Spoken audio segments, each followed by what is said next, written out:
Night has fallen, and the moon is a glowing golden orb in the black sky.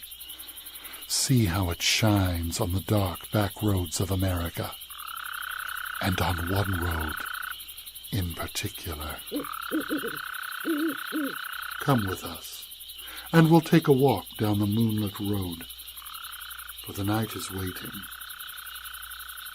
and the moon is full. The Moonlit Road presents Episode 5, I Don't Feel Dead Yet, written by Craig Dominy and Veronica Bird, and told by Veronica Bird.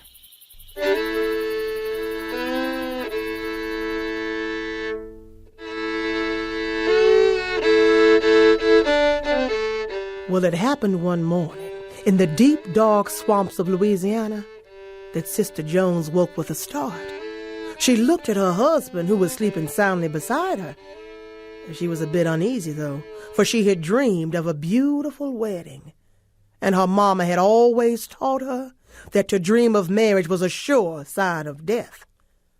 Now, Sister Jones lay there and wondered exactly who was going to be the one to pass from this earthly life to the next, she or her husband Cephus.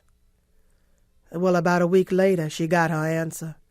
Her husband, who had been suffering with the consumption, took a turn for the worst and slipped from this life into the spirit world. Now, the widow Jones was sad to see her husband go, but she should have seen it coming, for she had been warned by the dream.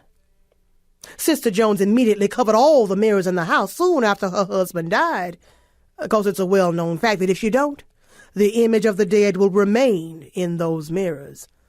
Now, Sister Jones loved her husband, don't get me wrong, but she didn't want his image hanging around in those mirrors, no, sir. Well, the next day, as tradition would have it, Sister Jones buried her husband, and afterwards she and the mourners came back to the house and were just sitting around talking about how they were going to miss poor Cephus, stubborn though he was, when all of a sudden the front door swung open and a cold breeze filled the entire room, and in walked Cephus. He walked up to the mourners and said, "Y'all talking about me?" He then pulled up his favorite rocking chair and sat down right between his widow and the lead mourner and said, "What's all this about? Y'all act like somebody's dead. Who's dead?" Well, needless to say, by this time, all the mourners had jumped up and run clean out of the house. But the widow, who was also very frightened, managed to blurt out, "Now, Cephus, you know you're dead. So why are you sitting here in the living room rather than over in the graveyard?" "Dead?" said Cephus. "How come you say I'm dead? I sure don't feel dead." The widow, quite confused by now, she said, You may not feel dead, Cephus, but you sure look dead, dead as can be. You better go on back to the graveyard where you belong." Now, even though Cephus was dead, he was still very, very stubborn. He said, "No, I ain't going back to any graveyard until I feel dead." He then moved closer to the fire and tried to warm his cold hands and feet, all the while giving the room an icy chill. And from sunup to sundown, day after day, that's all he did. Sit by the fire, rocking back and forth, trying to warm his cold hands and feet. Well, after a few weeks of Brother Cephus just sitting around, I'm sure you can imagine, it started to present quite a problem.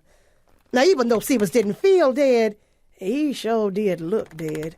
For you see, his skin had turned a funny gray color, and it looked real dusty. And every time he'd move, his joints creaked and cracked. And as days wore on, he would creak and crack more and more.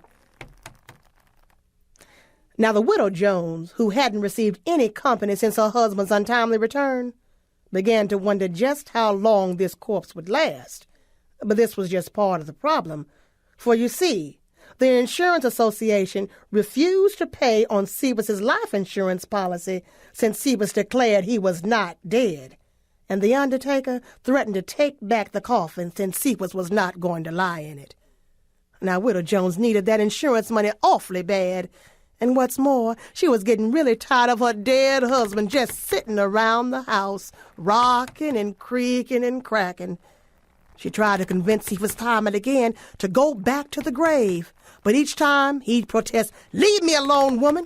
I'm not going back to no burying ground till I'm dead, and I don't feel dead yet." Now, Widow Jones knew that something had to be done. Well, dead Cephus had been sitting around the house for about a month when one night the best fiddler in town built up enough nerve to go by and visit the Widow Jones. After all, she hadn't had any company since Cephus came back. Well, the fiddler came in and sat on one side of the fire, and Cephus in his favorite rocking chair was on the other, cracking and creaking and still trying to warm his cold hands and feet. Well, the two men exchanged glances, and each made small talk, as small as a human and a corpse can make.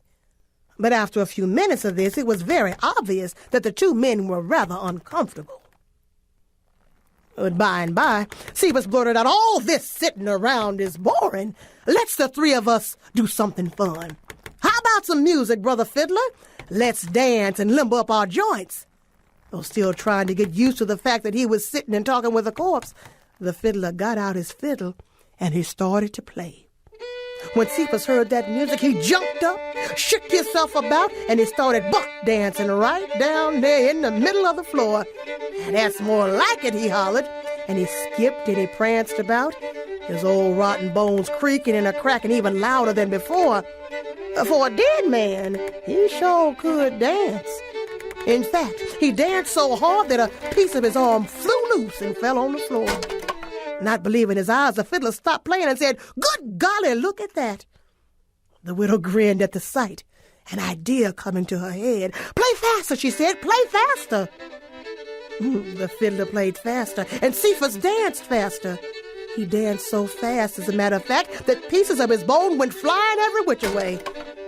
And now, by this time, the poor fiddler, who was so scared he didn't know what to do, he said, What should I do now?" He pleaded with the widow. The widow kept hollering, "Faster, faster, play faster, keep playing faster." The fiddler, too frightened to do other than what he was told, played faster.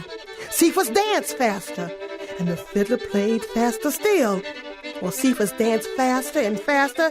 He danced so fast his bones dropping all the time, until all at once, Cephus crumbled to the floor in a big heap of bones. Well, there lay the bones of Cephus, still as they could be, except for his big old bald head. Why, it kept on dancing all by itself, just a-grinning up at the fiddler, while the head was bouncing all over the floor, just a-dancing and a-grinning. The widow hollered, "Play faster, fiddler, play faster." Well, the fiddler wasn't hearing none of that. He said, I'm sorry, Widow Jones, but I gotta run out and get me some rosin for my bow. Yeah, that's it. I'll be right back. Well, I'll have you to know, the fiddler ran out of that front door in a flash, and he hasn't been seen since. But when the fiddling stopped, Cephus's bald head grinned up at his wife and said, "What happened to the music, wife? I'm ready to dance some more." The widow simply looked at her husband's head and said, "The music has stopped, Cephus, and so have you. You have danced yourself into a big heap of bones, and now it's time for you to go back to the graveyard." Oh, Cephus's big old eyes looked around, and he noticed that he didn't have a body, so he sighed a big sigh and said, "Okay, wife, I guess I do feel dead now. Go on and take me back to the graveyard." So the widow gathered up all the bones and took them back to the graveyard. But she was careful to lay those bones all crisscross ways, so Cephus could never jump up and start dancing in case he heard some of that nice fiddling music. After that, Cephus didn't get up out of that grave no more. And it's sad to say, the poor Widow Jones remained a widow for the rest of her life. Most folks think it was that dancing head that kept all the men away.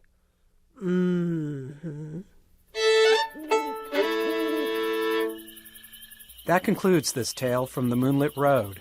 Be sure to visit our website at themoonlitroad.com to find out more about our stories and let us know how we're doing. The Moonlit Road is produced and directed by Craig Dominy, recorded and soundscaped by Henry Howard in beautiful Stone Mountain, Georgia. Thanks for listening, and we'll see you next time.